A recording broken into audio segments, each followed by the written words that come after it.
নমস্কার বন্ধুরা, আমি সঞ্জিত সরকার আর তোমরা দেখছো জ্ঞান স্রোত। আজকের এই ভিডিওটি গুরুত্বপূর্ণ হতে চলেছে দশম শ্রেণীর সকল ছাত্রছাত্রীদের জন্য যারা 2027 সালে মাধ্যমিক পরীক্ষা দিতে চলেছো। আজকের এই ভিডিওতে তোমাদের দ্বিতীয় ইউনিট টেস্টের ভূগোল বিষয়ে সম্পূর্ণ সাজেশন তুলে ধরবো, যেখানে তোমরা পেয়ে যাচ্ছ বায়ুমণ্ডল, বাড়িমণ্ডল, ভারতের অর্থনৈতিক পাটের কৃষি, শিল্প, পরিবহন, যোগাযোগ এবং জনসংখ্যার উপর ভিত্তি করে গুরুত্বপূর্ণ মান 2, 3, 5-এর প্রশ্নগুলো। এই প্রশ্নগুলো শুধুমাত্র সেকেন্ড ইউনিট টেস্টের জন্য নয়, তোমাদের টেস্ট এবং ফাইনালের জন্যও কিন্তু সমানভাবে গুরুত্বপূর্ণ। তবে একটা কথা বলবো, পশ্চিমবঙ্গে বহু স্কুল রয়েছে, প্রত্যেক স্কুলের শিক্ষকেরা কিন্তু বা শিক্ষিকারা কিন্তু আলাদা আলাদা মানসিকতা নিয়ে প্রশ্ন করবে। তাই তোমাদের স্যারেরা বা ম্যাডামেরা যে সমস্ত প্রশ্নগুলো পরীক্ষার আগে ক্লাসে করিয়েছে সেই প্রশ্নগুলোকে আগে গুরুত্ব দিবে, তারপরে এই সাজেশনটা দেখবে। আশা করছি উপকার পাবে। তো চলো শুরু করা যাক আজকের এই গুরুত্বপূর্ণ ভিডিওটিকে। তো বন্ধুরা, তোমরা বায়ুমণ্ডল থেকে মান 2-এর জন্য যে প্রশ্নগুলো সবার আগে পড়বে, অ্যারোসল কি, অ্যালবেডো কি, বৈপরীত্য উত্তাপ কি, সমস্য রেখা কি। এখানে স্পেলিংটা ভুল আছে, পেটকারা মধ্যন্য ম হবে, হ্যাঁ।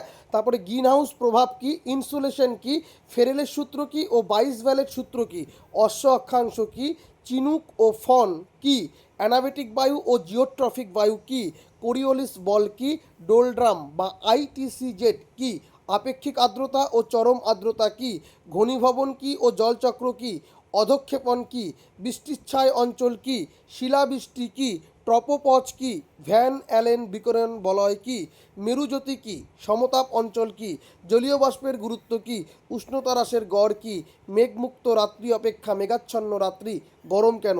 এই প্রশ্নগুলো শুধুমাত্র তোমাদের দ্বিতীয় ইউনিট টেস্টের জন্য নয়, টেস্ট এবং ফাইনালের জন্যও কিন্তু সমানভাবে কার্যকরী। এবার বায়ুমণ্ডল থেকে 3 নম্বরের জন্য যে প্রশ্নগুলো রেডি করবে, ভারতে মৌসুমি বায়ুর সঙ্গে জেট স্ট্রিমের সম্পর্ক লেখো। 2 নম্বর, নিরক্ষীয় অঞ্চলে প্রতিদিন বিকেলে পরিচালন বৃষ্টি হয় কেন। 3 নম্বর, বায়ুর চাপ বলয়ের সীমানা পরিবর্তনের কারণ কি। 4 নম্বর, মহাদেশের পশ্চিমাংশে উষ্ণ মরুভূমি সৃষ্টি হয়েছে কেন। 5 নম্বর, ট্রপোস্ফিয়ারের বৈপরীত্য উষ্ণতা সৃষ্টির কারণ কি। আর পার্থক্য পড়বে পরিচালন ও শৈলক্ষেপ এবং ক্রান্তীয় ও নাতিশীতোষ্ণ ঘূর্ণবাত। এই কটি প্রশ্ন অবশ্যই 3 নম্বরের জন্য তোমরা কিন্তু খুব ভালো করে রেডি করবে। প্রশ্ন ঘুরিয়ে হতে পারে, তবে এই প্রশ্নগুলো একটু ভালো করে দেখবে।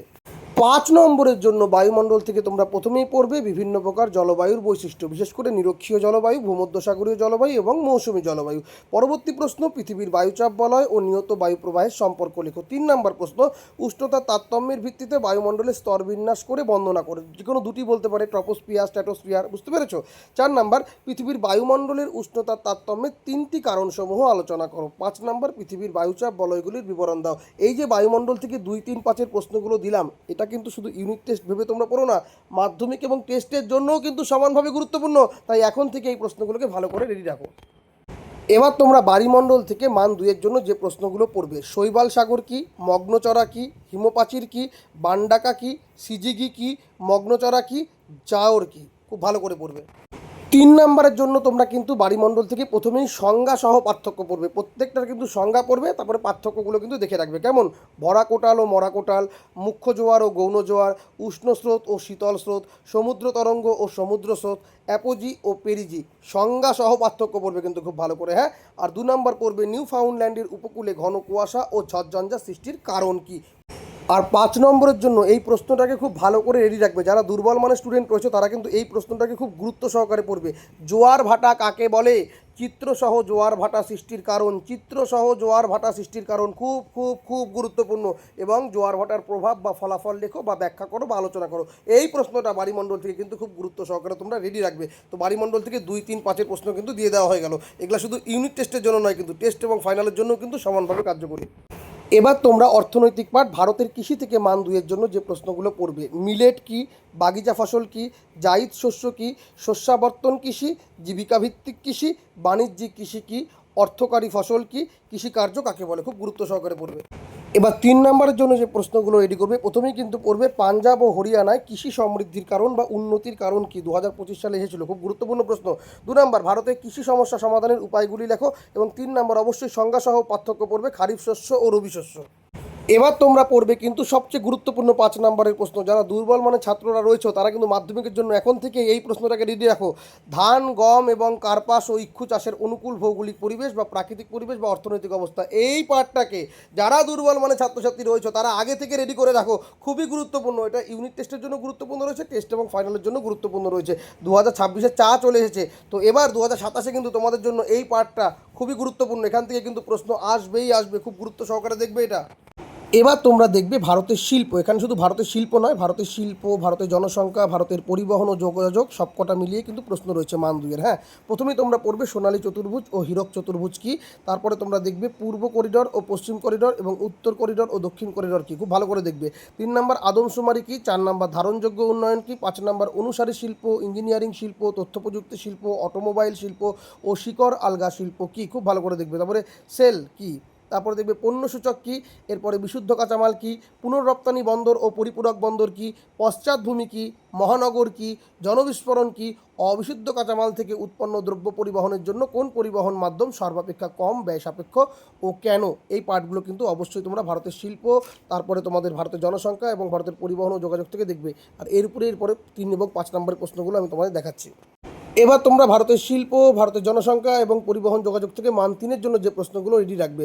ভারতে তথ্য প্রযুক্তি শিল্পের উন্নতির কারণ কি, ভারতে ইঞ্জিনিয়ারিং শিল্প গড়ে ওঠার কারণ কি। 3 নম্বর প্রশ্ন, ভারতের অর্থনীতিতে রেলপথের গুরুত্ব ও সুবিধাগুলি লেখো। 4 নম্বর, জলপথকে উন্নয়নের জীবনরেখা বলা হয় কেন। 5 নম্বর, ভারতে পরিবহনের সড়কপথ পরিবহনের গুরুত্ব লেখো।